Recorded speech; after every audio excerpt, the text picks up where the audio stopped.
est une publication de Infowacat.net et d'entreprendrefaso.com dans le cadre du projet Ecomédia avec l'appui de la Chambre de commerce et d'industrie du Burkina Faso.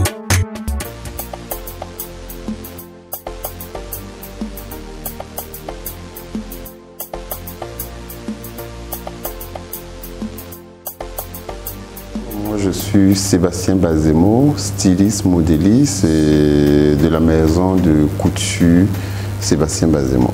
Je ne sais pas par où commencer. Je suis né un 6 mars 1979 au bord de la lagune Ébrié. Donc j'ai fait toute mon enfance là-bas. Mon année scolaire aussi, tout s'est passé là-bas. C'est vrai que j'ai fait l'école, mais je ne suis pas allé aussi loin qu'on ne pense, hein, parce que moi, juste en 6e, j'ai laissé les cours. Et parce que j'avais un désir de faire de la mode.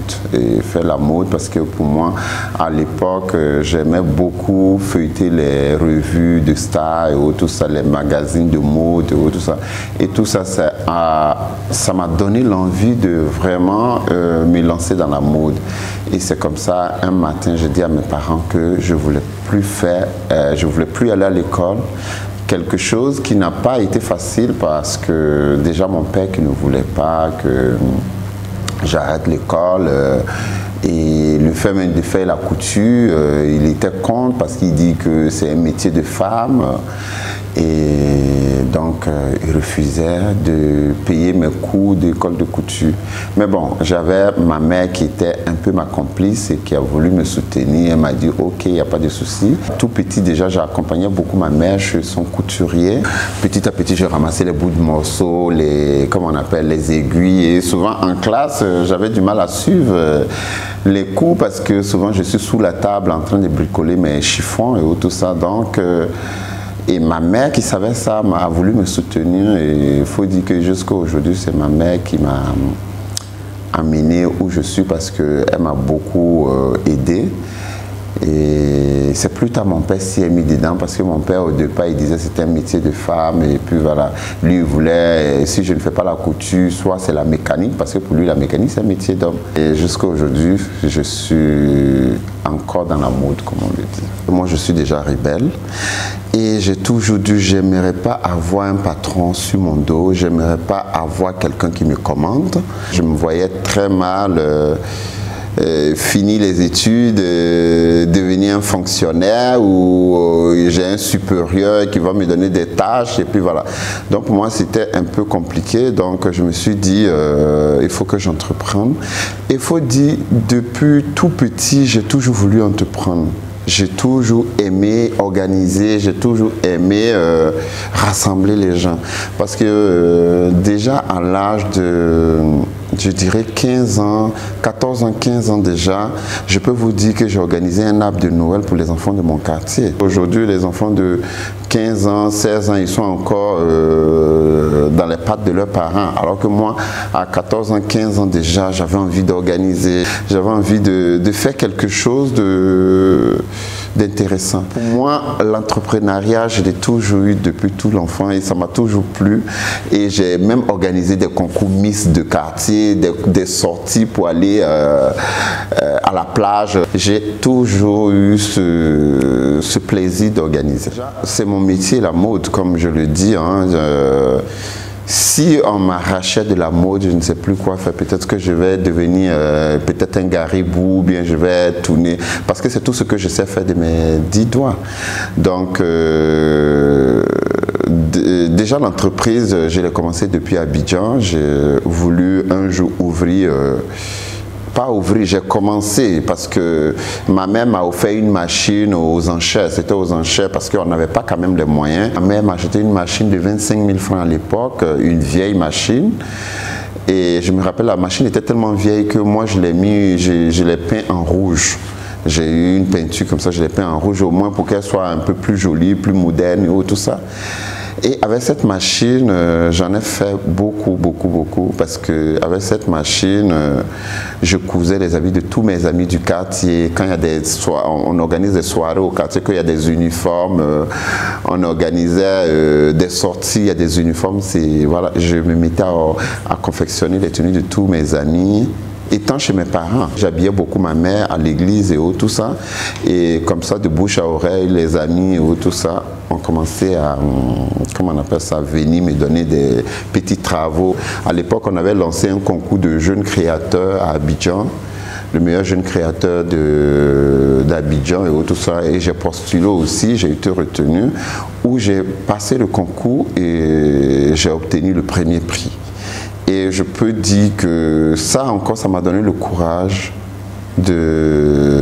d'avancer dans ce que je fais, parce que je me suis dit, ah ben tiens, je ne suis pas mal alors, parce que avec tous ces couturiers qui étaient là et tout ça, et m'en sortir avec le premier prix, ça veut dire beaucoup de choses. Et avec ce premier prix, ça m'a permis d'avoir une bourse d'études offerte par l'Union européenne. J'ai eu des machines, j'ai eu voilà, une formation dans une des grandes écoles à Abidjan, où voilà, je me suis encore perfectionné aux côtés des grands. Donc c'est dans cette envie dont je voulais y arriver, et je me disais, ben, déjà que je suis en train de rentrer petit à petit, et ben, en même temps que je continuais dedans, ça me donnait l'envie, l'amour de ce métier que je voulais faire. Un jour, je me suis assis, j'ai dit à mes parents, ben, je ne connaissais pas le Burkina Faso, je savais que je suis originaire du Burkina Faso, mes parents venaient de là, et j'ai dit à mes parents, moi je voulais connaître le Burkina Faso, et c'est comme ça que je suis venu en vacances pour 2 semaines chez un oncle. Et quand je suis reparti, c'était en 2003, et quand je suis reparti, l'envie de revenir au Burkina Faso m'avait beaucoup animé, parce que quand je suis arrivé, pour moi, quitter de la Côte d'Ivoire, venir au Burkina Faso, à l'époque, aujourd'hui, ça va, hein, je ne trouvais pas le chic qu'il y avait en Côte d'Ivoire, parce qu'en Côte d'Ivoire, les gens, pour un rien, ils sont habillés même pour des anniversaires et tout ça. Mais ici, je partais à des mariages où je voyais même des gens qui sont en t-shirt, un jean et tout ça. Je me suis dit, ben, il y a beaucoup de choses à faire ici aussi. Et pourquoi ne pas m'installer ici? Quand je suis reparti les 2 semaines à Abidjan, j'ai dit à mes parents, moi, je voulais m'installer au Burkina. Et comme ça, je suis venu le 8 mai 2004 m'installer au Burkina Faso. Je dirais qu'au début, c'était pas facile, parce que forcément, quand tu arrives quelque part où tu n'as pas vécu, tu as vécu ailleurs, tu as eu une autre mentalité, et que tu arrives ici, tu as une autre mentalité, ben, soit tu restes, soit tu repars. Et moi, au départ, je voulais partir, mais après, j'ai dit, écoute, si je pars, c'est comme mes parents me disaient, non, ne viens pas, ils auront gagné sur moi. Non, je vais rester, même si c'est dur, et puis voilà. Et c'est comme ça que je suis resté. Au départ, j'ai pris une maison où je cousais petit à petit, et puis voilà, c'était de bouche à oreille, hein, comme je le dis. Et en même temps, il y avait le CIAO, dans cette même année, où j'ai pris un stand. C'était en 2014 où j'ai pris un stand, et puis voilà. Là-bas aussi, j'ai beaucoup vendu, et en même temps, il y a beaucoup de personnes qui ont pris mes coordonnées ou tout cela. Donc c'est comme ça, après, les gens ont commencé à me fréquenter, ont commencé à venir vers moi. Malgré que j'étais chez moi à la maison, je cousais, et après je me suis dit, ben, faut bien prendre un magasin dehors, et c'est comme ça, c'est petit à petit, jusque là je suis arrivé. Voilà.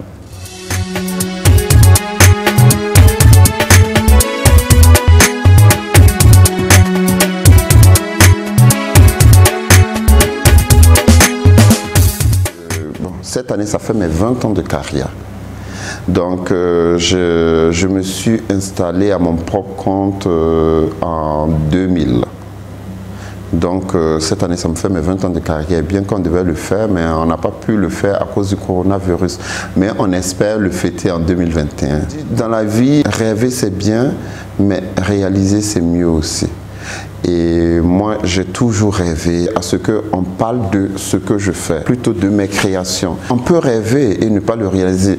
Et quand tu rêves et puis tu es assis, tu ne vas pas y arriver. Mais pour moi, c'est rêver et vouloir y arriver. Ça veut dire, tu te donnes les moyens d'y arriver.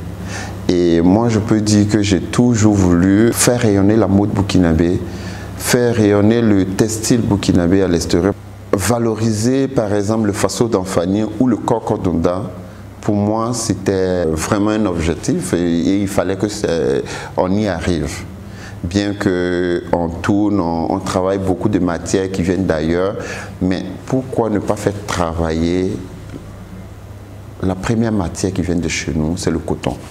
On fait partie du numéro 1 du coton en Afrique et pourquoi le laisser aller chercher des tissus ailleurs alors qu'on a notre, comment on appelle, notre diamant en main. Et pour moi, je pense qu'aujourd'hui, ce qu'on a besoin, que ce soit à l'international ou ce soit au Burkina ici, on a besoin de tout ce qui est fait main. Alors qu'ici, nous, on est dans le truc, on fait le faso d'Anfani artisanalement, on fait le Kokodonda artisanalement. Et je pense que c'est ce qui est plus recherché à l'international. Le Kokodonda, si on remarque aujourd'hui, ça a beaucoup évolué. Beaucoup évolué dans tous les sens, que ce soit le tissu, la teinture, les designs et tout ça. Je pense que c'est un travail qui est fait derrière. C'est ma contribution pour moi de donner mes idées pour que ça puisse avancer. Certes, à l'époque, les gens détestaient le Kokodonda, personne ne voulait porter le Kokodonda parce que voilà, c'était un pain qui était marginalisé, qui était un poison pour d'autres personnes parce qu'ils ne voulaient jamais entendre parler du Kokodonda. Mais aujourd'hui, avec tout ce travail qui a été fait derrière, moi je pense qu'avec toutes ces femmes qui sont derrière moi, qui travaillent le Kokodonda, il faut quand même les dire bravo parce qu'elles aussi, elles bossent beaucoup et elles ont beaucoup d'idées. Je pense que le fait de le mettre devant la lumière, le fait de valoriser de ce qu'elles font, ça leur donne plus l'envie, plus l'idée de créer encore plus. Et aujourd'hui, mon but, c'était de lancer le Kokodonda. Voilà pourquoi je préfère toujours travailler avec les cocos de chez moi. Je n'aime pas trop qu'on m'amène des cocos d'ailleurs. J'ai pas eu d'oncle ni de tante, bien qu'ils soient bien placés, j'ai pas eu d'oncle ni de tante qui ont injecté de l'argent sur moi. Personne n'a injecté de l'argent sur moi. Comme je vous le dis, ma mère m'a acheté une machine et c'est avec cette machine que j'ai travaillé pour m'acheter toutes les autres machines jusqu'à aujourd'hui. J'ai jamais eu de subvention à l'époque, si ce n'est que maintenant. Et vous savez, les subventions, quand on est jeune entrepreneur, on peut ne pas avoir des subventions. C'est pas que on n'a pas de volonté d'aller chercher, mais il faut montrer ses preuves. Quand tu montres tes preuves, je pense que ceux qui donnent les subventions, ceux qui soutiennent, eux-mêmes, ils vont voir ce que tu fais, ils vont venir vers toi. Mais si tu t'assois pour attendre à ce qu'on vient te donner, tu ne vas jamais l'avoir. Je n'aimerais pas compter sur quelqu'un pour avancer. Donc, j'ai toujours voulu avancer seul. Maintenant, si je rencontre des gens qui veulent me soutenir, tant mieux. Mais au début, je me suis toujours battu seul jusqu'à arriver où j'en suis. Ben, mon personnel, je ne sais même pas si je peux les compter, mais je sais, je dois avoir une vingtaine. Je ne peux pas vous dire le nombre total, mais je sais que je peux avoir une vingtaine.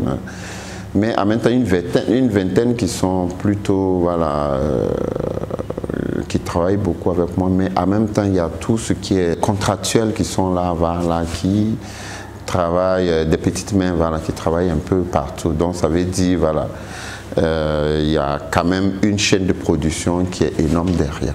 Pour le moment, au Burkina Faso, j'en ai que 2. À Ouagadougou, je veux dire, il n'y en a que 2. Et on compte ouvrir une 3e bientôt. Du côté de Bobo-Dioulasso aussi, on est en train de voir. Bon, je devais le faire, mais vu, faut dire cette année, ce qui nous a beaucoup bloqué, c'est le coronavirus. Ça a mélangé tous nos programmes parce qu'on avait eu les magasins et autres, on devait commencer les trucs et il y a eu tout ce blocage et autres. Donc ça fait que cette année, voilà, c'est un peu dur pour nous, mais on essaye de faire comme on peut.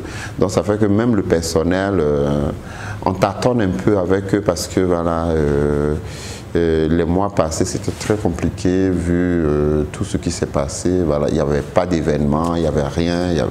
Et donc, c'était compliqué à travailler. Si mon métier ne me permet pas de vivre, c'est grave. Là. Ça veut dire que j'allais laisser mon métier pour faire autre chose. Mais je vous dis que je vis que de la couture. C'est tout ce que je sais faire de mes 10 doigts. Donc, aujourd'hui, comme on appelle, je vis encore, je marche encore, c'est grâce à mon métier. Ça veut dire que mon métier paye. Donc pour moi, quand tu mets ton sérieux dans le métier, tu peux y arriver. À la base, je ne suis pas entrepreneur. À la base, je suis créateur de mode. Mais maintenant, devenir entrepreneur, il y a des formations aussi qu'il faut faire et tout ça. Et pour moi, j'ai eu la chance de rencontrer des gens qui ont voulu me donner toutes leurs expériences, toute cette formation pour que je sois un entrepreneur aguerri. Il faut dire à la jeunesse, moi je dis toujours, je vois des jeunes aujourd'hui, quand tu vois les concours de l'État qu'on lance et puis tu vois des milliers de jeunes qui sont là en train de vouloir travailler forcément à la fonction publique, alors que je dis toujours, on va tous à l'école, mais on n'est pas tous appelés à réussir forcément à l'école. On n'est pas tous appelés forcément à être diplomate, à être ministre, à être chef d'État et tout ça. Donc moi, je dis toujours à la jeunesse, c'est mieux de toujours entreprendre. Tu es à l'école, mais aie des rêves. Il faut avoir tes rêves et tes rêves vont te pousser à faire ce que tu veux. Moi, j'encourage toujours les jeunes qui viennent me voir pour me poser des questions. Comment j'ai fait, ceci, cela. J'aime bien ça parce que pour moi, ça me permet de partager mon expérience et ça me permet de leur donner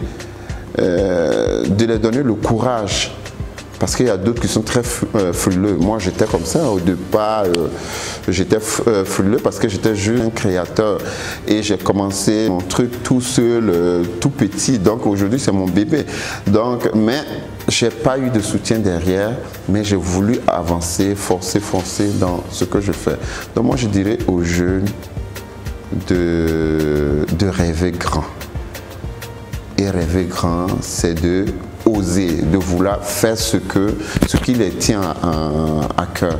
Aujourd'hui, c'est bien de rêver, mais c'est bien aussi de réaliser.